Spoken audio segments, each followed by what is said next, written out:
you think of client engagement and working with folks, and when they're thinking through what is within my control and what can I do about it, or what isn't, and should I take control of that? For me, in my world, I generally see companies that have 3PL relationships when they start thinking of, should we be leasing and owning our own warehouses and doing our own hiring?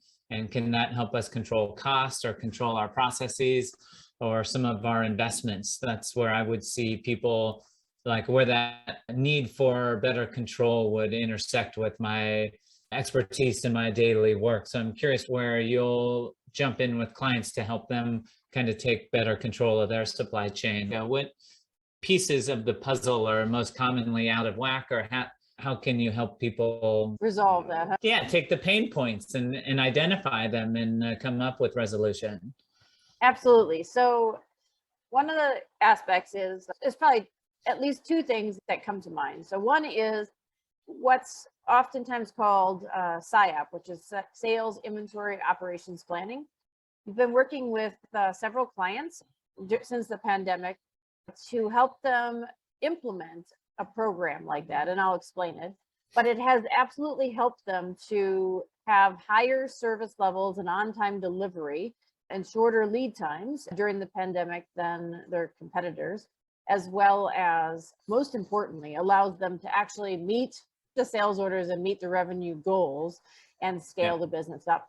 So what does it really mean? It's, in essence, managing your end-to-end supply chain. So you're looking at your customers and your customers' customers, meaning who do your customers sell to, who's next in line until the end customer, of course. And so if you can get a better handle on what your future demand is, which is very feasible to do, it's just not easy, then you can better prepare for that demand. And you're looking at the demand of what they think is going to happen. It's not as simple as just taking past history and extrapolating it into the future. By all means, that doesn't work at all, because during the pandemic, first of all, demand's been extremely volatile. People have changed products, they've substituted products, they've developed new products. So the demand side of the equation is extremely volatile currently. So you have to get in touch with your customers. It could be just by old-fashioned picking up the phone and talking to them and understanding what's happening. Sometimes it's like by no means enough to even talk to your customers. You really need to get in touch with what your customers' customers are doing.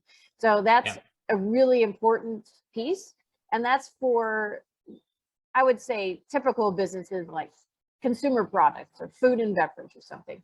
If you're looking at highly configured products or highly engineered to order products, there's more pieces that you have to do to get in touch with your demand.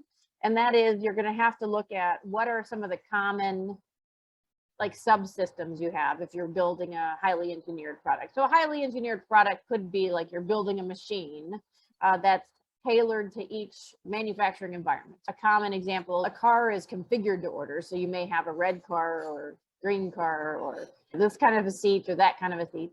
So that's more configured. So those are the types of products where you would say, how many red cars of this type do we generally have? Once you can get to that level in your data, which is the tricky part, then you can figure out what your future demand is going to be, at least at that point. You don't need to know specifically.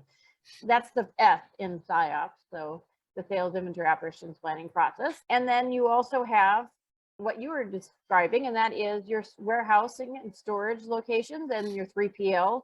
So basically you look at, can I store everything that I'm going to need to store? Because you let's say you have peak seasons in your business.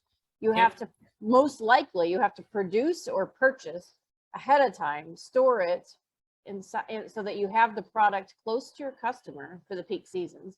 So do you have the storage? Do you have the capabilities? Because maybe you're doing e-commerce as well as box in and out type of business. If you don't, or even if you do, you may choose to outsource, which could be to a 3PL, or you might use a 3PL for just like your e-commerce business and do the rest internally. So you evaluate those options